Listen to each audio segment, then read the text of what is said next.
Okay, welcome back. This is Triple Toe Creek.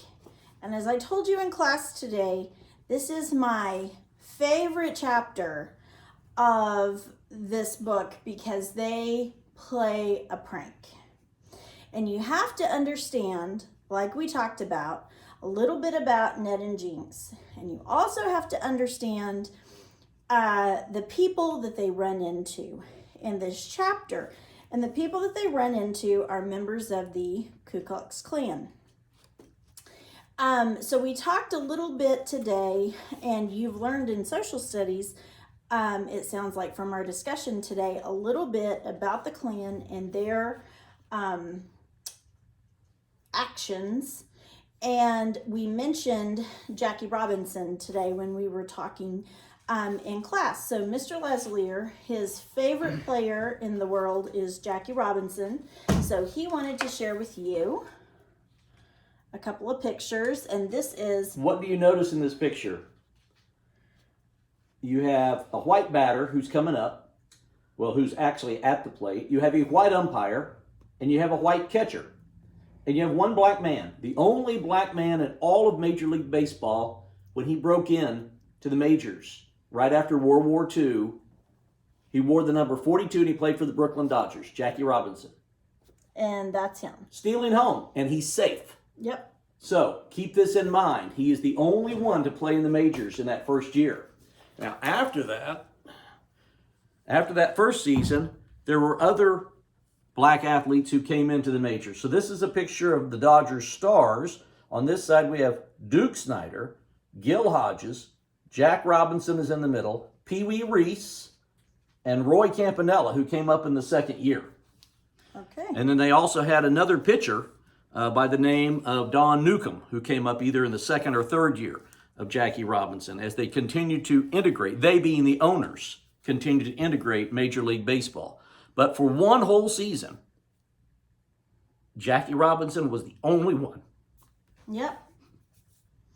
Yep, the only one. And so we talked about that a little bit today in class. So Mr. Leslier wanted to show you those so that you would be able to see. And we talked about the movie 42 because that was a point of reference that some kids had seen where they saw the Klan depicted in that movie and some of the things that they did to discourage Jackie Robinson from continuing on. That's right. And he played for the Brooklyn Dodgers because they were in Brooklyn at that time, not in Los Angeles where they are now. And April 15th is Jackie Robinson Day, when everyone in baseball wears 42. 42. And who was the last? The last player who actively wore 42. I know. Yes, Mrs. Leslier. He played for the Yankees. It was Mariano Rivera.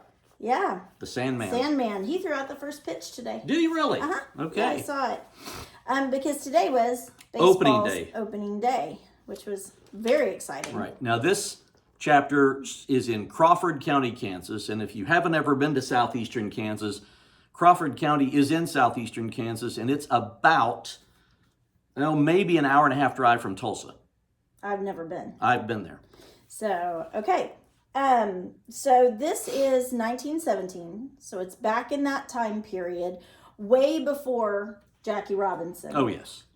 So we hadn't even started to integrate baseball or anything like that. So here's our story. Here's our prank. 1917, remember, just before the United States went to World War I, but there was World War I. It was going on over in Europe. Yeah. Okay. Jinx watched the ground. Maybe I should put my glasses on. Rush by in the late afternoon light. He had jumped from enough boxcars to know. You want another pair of glasses? No, thank you. He had jumped from enough boxcars to know that the jumping was easy. So he has jumped from boxcars just like Abilene when she arrived. It was the landing that could present a problem.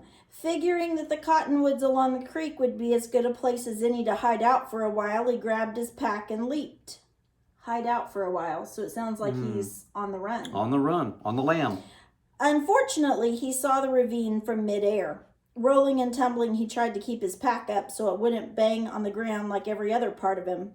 Finally, he stopped and listened. He heard a girl's voice just ahead. Ned Gillen, have you only one thing on your mind? If I'd known why you brought me out here, why, I'm a lady and I'll have no part of it. And maybe you should find someone else to take to the homecoming dance. I guess she told old Ned. Jinx peered over the bush in front of him just in time to see a young woman raise her parasol and march off. A boy, a young man really, with olive skin and dark wavy hair, was left holding a catfish hooked on a line. He wanted her to go fishing.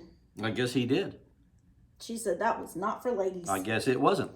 After a moment, the boy stared into the catfish's bulgy eyes and cleared his throat. Pearl Ann, I apologize for compromising your femininity and by exposing you to the rugged world of fishing. Would you please reconsider and do me the honor of accompanying me to the homecoming dance? The fish stared back at him, unmoved. He was talking to the fish, not the girl. He was talking to the fish, not the girl. Jinx was intrigued by the romantic scene developing before him, but was even more enamored with the catfish wriggling on the hook. He knew he should hop another train to put more distance between him and the events from the night before. Ooh, that sounds like a story.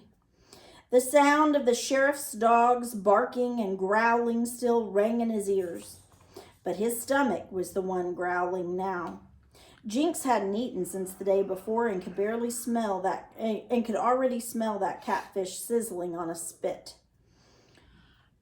You're going to have to do more than sweet talk a fish. Oh, no, I thought that was Pearl Ann. You can do that voice. Oh, it's okay. Jinx is young. You're going to have to do more than sweet talk a fish, Jinx said, emerging from the bushes.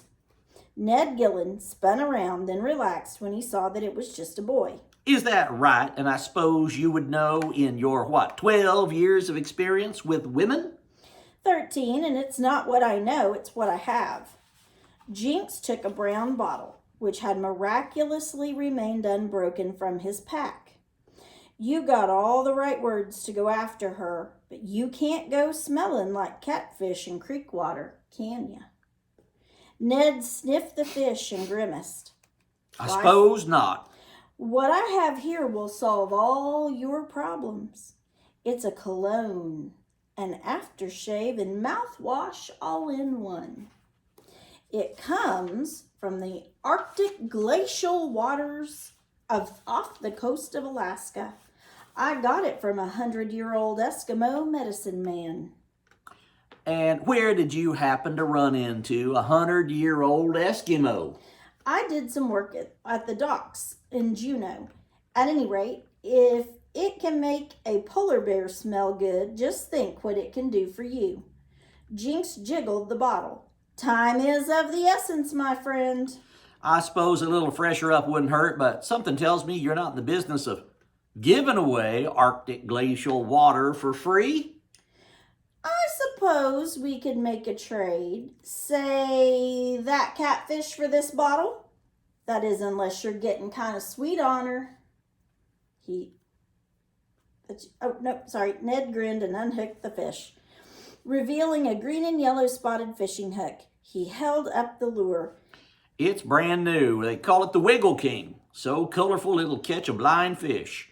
Anyway, I doubt that concoction is worth the fish and the lure. He handed over the fish and took the bottle. I'll take good care of her, Jinx said as Ned left. The October night was still and mild as Jinx stretched out by the fire in his shorts, his belly full of catfish. He'd rinsed out his clothes earlier to lessen their scent and hung them from a tree to dry. Jinx was exhausted, but knew he should get moving. He'd hop the next train and head wherever it took him. Still, he reasoned, it might be a while before the next train came by, and he was close enough to the tracks to listen for the chug of an engine. So he eased himself into the cool creek, letting the dust and grime from there to here wash away. His Uncle Finn had suggested they split up in Joplin. They'd be harder to track if they were separate. Maybe that was the best thing to come out of the whole mess. Even on the run, Jinx felt a sense of freedom. and for the first time, he felt like he could make a fresh start. Still, it was hard to make a fresh start when there was a dead body in your past. Uh-oh. It had been an accident, but Finn had said that no sheriff would believe that and his dogs wouldn't care. Sounds like Jinx has killed someone. Someone has. Jinx leaned back in the water, letting the creek flow through his hair and between his fingers. The current gently pulled him, and he gave in to it. Maybe he'd go to Denver or San Francisco, someplace where no one would notice a kid on the run. Someplace even his Uncle Finn wouldn't find him. But the blissful thought vanished as a figure splashed nearby. Cussing and muttering, someone was frantically scrubbing his hair and face. It was that fella Ned. Uh-oh, Jinx thought, noticing that Ned's build was strong and tall compared to his own shorter, wiry one. Jinx knew he should have moved on long before then. Unfortunately, Ned spotted him. He does not want to meet up with Ned again. I wonder why. Why, you little Arctic glacial water, you said, makes a polar bear smell good, does it? It smells all right, and I'm sure Pearl Ann would agree. Before Jinx could retreat, Ned had him by the arm and looked about to drown him or punch him, or both. Then a gunshot went off. Both boys froze. That scared me. Get your clothes and come... Oh, that's me. That's you, sorry. Get your clothes and come with me, Ned said. To his own surprise, Jinx obeyed, but when he went back to the tree where he'd hung his clothes, they were gone. Only his shoes and the socks stuffed in them were left. He ran back to catch up with Ned, who was also dressed in dripping shorts and holding only his shoes. They must have taken our clothes, said Ned. Come on. Whoops and hollers filled the night. Jinx followed Ned about 30 yards up the creek. The two crouched low to the creek bed, still dripping and bare. As they peeked over the bank, heat from a bonfire struck them like a train. They saw greetings being passed from one man to the next. Hands were shaken and backs were slapped. Everything was brother this and brother that. It could have been a church meeting if not for the white hoods and cloaks. The scene made Jinx shiver. Sounds like they have met up with the Ku Klux Klan. They're using our clothes for kindling. Ned pointed to the bonfire. A hooded figure tossed their shirts into the crackling blaze while another laughed. Go ahead and highlight kindling. That's one of your vocab words. It really should be pronounced kindling because it has a G on the end. But around here, these here parts, we just call it kindling. Kindling. And it's the little twigs, their clothes. Maybe a handful of leaves. Newspaper that you might use to get a fire started. Why would they want to burn our clothes? They're drunk and they're mean. That's a dangerous combination. Ned pulled Jinx away from the bank. Let's get out of here. Besides, I still have a debt to settle with you. So why is Ned mad at Jinx? I don't guess the Arctic water mouthwash and body to smell good and all that it didn't do the trick, did it, with old Pearl Ann? I think it probably stunk to high heavens. Yeah. But he pulled a fast one on him because he got the fish. He did get the fish. Yes, he did. But who are they, and why do they wear sheets and hoods? Jinx whispered. He'd already caught a whiff of Ned's glacial scent and was in no hurry to settle that debt. The so-called glacial water smelled one way in the bottle and a lot different once it hit a person's skin. But usually Jinx was long gone by then. Sounds like this isn't the first time he's done that. Nope. Ned looked at Jinx like he was born yesterday. Geez, kid, you've been in Alaska too long. They call themselves the Ku Klux Klan, and they hate pretty much everyone who isn't like them. If you have the wrong color of your skin, religion, birthplace, they don't like you. Around here, it's mostly foreigners they hate. Ned's face flushed with anger. They wear hoods because they don't want anyone to know who they are. Like the one with the crooked arm who threw the clothes in the fire. That's Buster Holt. He's a knacker, a fellow who carts off dead animals. He hates foreigners, but he doesn't mind taking their money to pick up their dead cows and horses. The other one, laughing like a girl, that's Elroy Nab. He's one of the bosses at the mine, but if his wife found out he was here drinking and carousing, well, let's just say Miss Nab is wicked with a rolling pin. Uh-oh. Just then, two other men stepped away from the fire and took off their hoods. Who are those two? Jinx asked, his eyes wide. And how come they took their hoods off? Well, that big one's Arthur Devlin. He's the Grand Knight, and he owns the mine. The other one's his pit boss, Lester Burton. Ned answered, his voice charged with anger. Devlin doesn't care who sees him because he doesn't have to answer to anybody. They all answer to him. Around here, whoever owns the mine pretty much owns the town. Okay, highlight that. Around here, whoever owns the mine pretty much owns the town. Because in this town, the best place to work was the mine. And so everybody worked at the mine. And so he held all the jobs. So no one's going to make him mad because they want the job from him.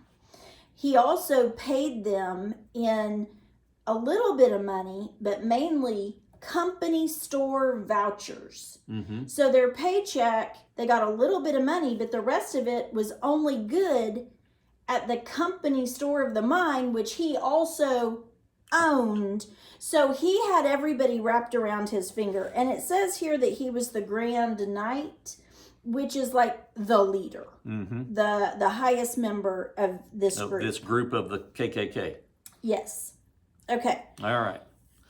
Everybody. So, everybody has to come crawling to him. His mine, his company store. Heck, he owns half those houses, those crappy little houses in town. And believe me, with his wages and his prices, he makes you stay on your knees. Okay, highlight that. With his wages and his prices, he makes sure you stay on your knees, meaning begging him for the job that pays you enough money to survive, but mainly in company store credit where you can buy stuff. So stay on your knees begging. Ned took a slow breath and whispered, "Come on, let's get out of here." Ned moved away and Jinx followed. "Be careful, kid. There's poison ivy along the bank. Let's wade downstream and get out of that clearing." Okay, now remember, there's poison ivy along the bank. That's You ever had poison ivy? Ain't no fun. It is no fun at all. Thank you, Ned.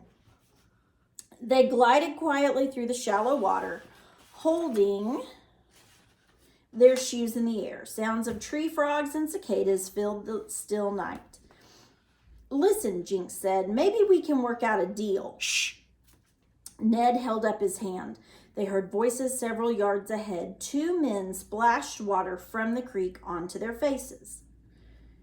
"Must be 100 degrees up here," a big man said, kicking off his shoes. "Hotter than Hades, I'll say," the other man agreed, his bald head shining in the moonlight. "This ain't much of a rally. I went to one in Arkansas that made this one look like a marshmallow roast." Marshmallow? Country way of saying marshmallow roast. So obviously these two guys are Klan members saying this rally isn't really good. I've been to better. This rally's peanuts compared to the others. Yeah. Yeah, well, what'd you expect from a place that's made up of a bunch of foreigners? They come here and can't even speak good English. I hear there's enough Irish, French, and Italians around these parts to have us some fun tonight. The big man staggered out of the water. "That chili's kicking in. I gotta go see a man about a dog first." So he's saying he has to go to the Potty. bathroom. He plopped down on the muddy bank, trying to get his shoes back on. "Who's he talking about?" Jinx asked. Foreigners, kid. Immigrants. People who come from another country. That's most of the people in Manifest. The whole town is made up of immigrants who Came here to work the mines. Jinx detected a note of personal injury in Ned's voice. Where are you from? I mean, where were you born? Ned paused before answering. Truth is, kid, I don't know. Darndest thing, right? Seems like a person should know where he was born, where he's from, and who his people is. But I came here on a train when I was real young. Hadley Gillen adopted me, and this is the only home I can remember. He squinted as if trying to peer into his past. His vision must have been too fuzzy, and he shook it off. Well, the way I see it, those two fellers are foreigners, and I'd like to put a burr in their britches before they get too comfortable around here.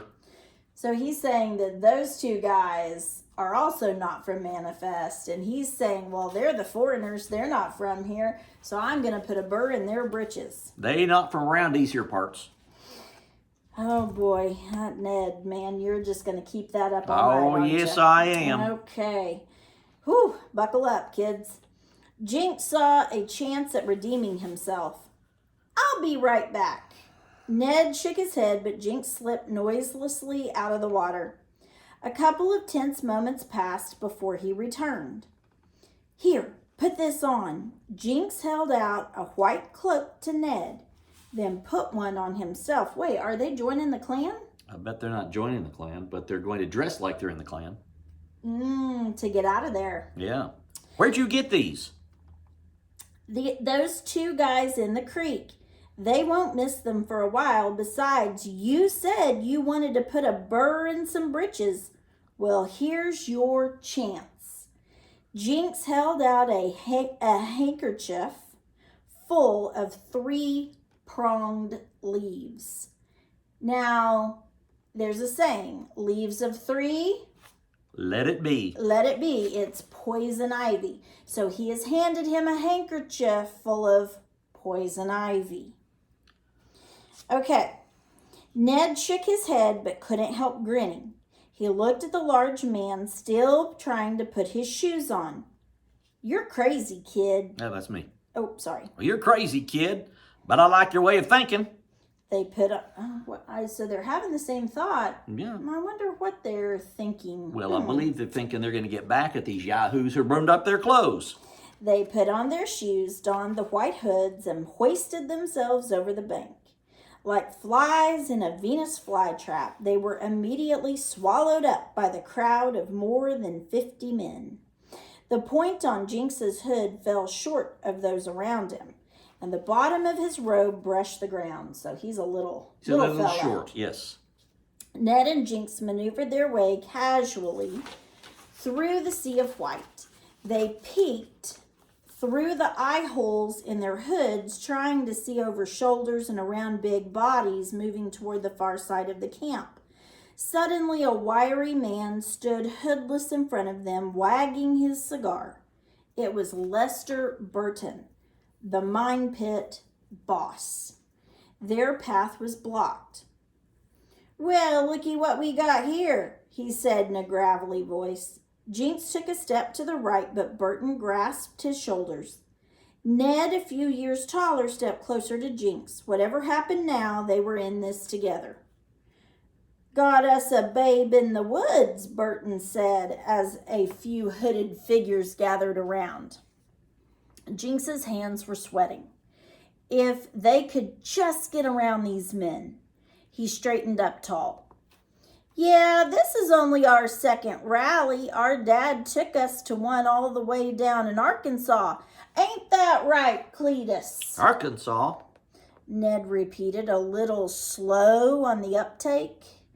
Yeah, they sure know how to do things there, ain't that right, Cletus? Jinx was more insistent this time, hoping Ned would catch on. Oh, that's right, Emmett. There was quite a rally down there in Arkansas, about twice the size of this one, don't you reckon? I'd say that's about right. Of course, that wouldn't be counting the women. Women? This seemed to rile one of the hooded men. They got women in the clan down in Arkansas? Because remember, we said they weren't really too big on women either. Yeah, there's a lot of things they weren't too big on if they didn't look like them, fat white men. Why, sure they do, Jinx said. Who do you think puts the hymns in all their white sheets? All eyes descended to the bottom of the men's cloaks.